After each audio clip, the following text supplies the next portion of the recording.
you're going to die. It's a harsh truth, but in our relentless race for success, what truly matters is not the cash in our pockets or the material possessions somewhere in our corners, but the ticking seconds of our life. Imagine life as a zombie movie, but it's real. We're the main characters, unaware of our ticking clocks. Every second, every minute, every hour, every breath, we're one step closer to the end. On December 19th, 2022, a day etched in my mind forever, my sister and I, on a rescue mission to save our dad from a healthcare facility, thanks VA and thanks Medicare, that felt more like a set from the undead. This experience, as harrowing as it was, brought a stark reminders in our memory. Our dad was stuck in there for 2 weeks because he was a victim of not one, not two, but 3 hip surgeries.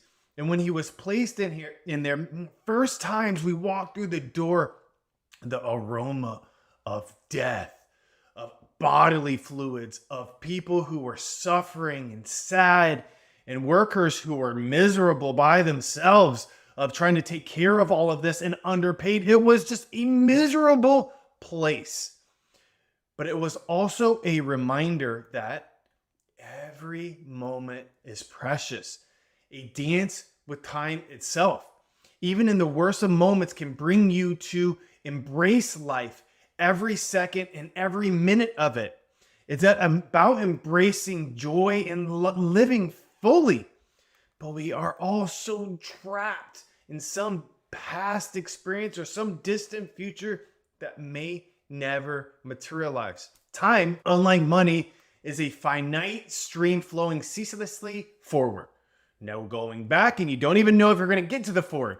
Each second is a treasure. A moment that once gone is lost forever.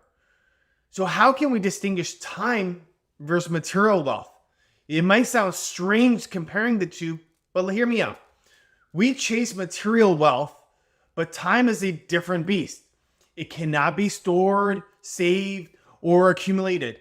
It's an equalizer of sorts, indifferent to who or what we own. It does not matter. Time is the same for everybody. While we can recover or earn back lost money, lost time is irretrievable. You cannot get it back. If you spend money, there's always a possibility of earning it back. Still, a moment spent is a moment gone forever. This impermanence of time lends its value that far surpasses any form of material wealth. Impermanence, a fundamental Buddhist principle, asserts that everything is subject to change and decay. Just look at your life. Look at every single day, and you can see this is true. Attempting to hold on to what is ephemeral, including one's own life, leads to suffering because everything is subject to change. Acknowledging impermanence is vital.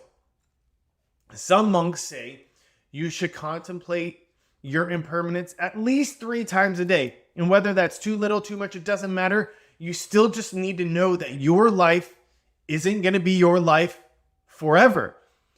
By embracing the uncertainty and the inevitability of death, one gains a deeper appreciation for life in the present moment. It's a stark reminder that while we can aspire to accumulate wealth, we should also be mindful of how we spend each irreplaceable, invaluable moment of our time. If you had to choose, invest your time wisely, moment by moment. Choose what truly matters to you, because you'll never get that time back. And when you look back, you want to say, I invested my time in the few things that matter the most, which leads to time bankruptcy. Time bankruptcy is when we misuse our moments on things that don't align with our values. It's a deficit more significant than any financial loss, because this one is truly permanent.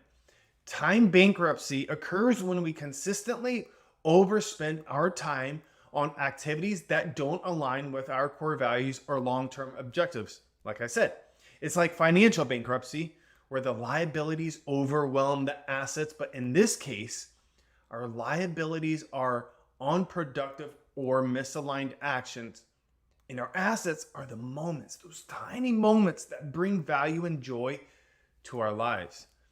The consequences of time bankruptcy can be severe: missed opportunities, strained relationships, unfulfilled potential, and a pervasive sense of regret.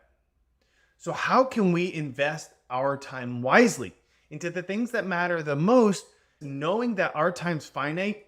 We should choose our time more appropriately. So to avoid time bankruptcy, it's very simple. We need to become astute managers of our time. We need to protect it. We need to invest smartly. This involves auditing how we spend our time and evaluating whether these expenditures align with our priorities and our values.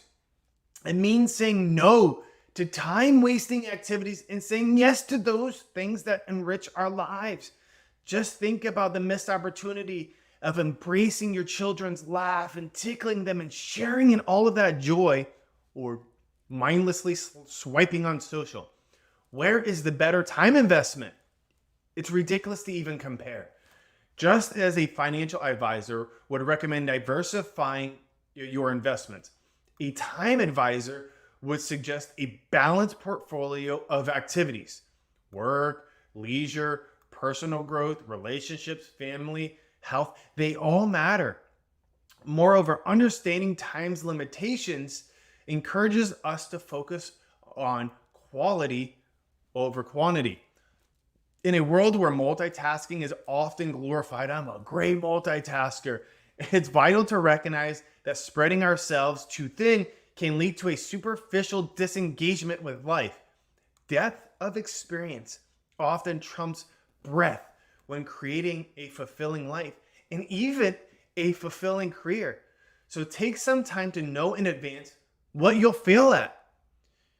You can't do or be everything. No is necessary. When you decide in advance what your areas of life you won't become excellent in, it frees you up to focus your time and energy more effectively.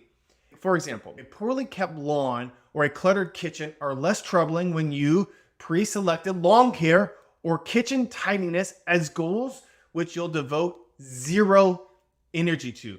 It writes Oliver Berkman in 4,000 Weeks Time Management for Mortals. If you haven't read that book, I cannot recommend it highly enough. There are just so many lessons and practical tips in there to live a great life. So instead of believing in the false hope of a well-balanced life, decide what to fail at cyclically.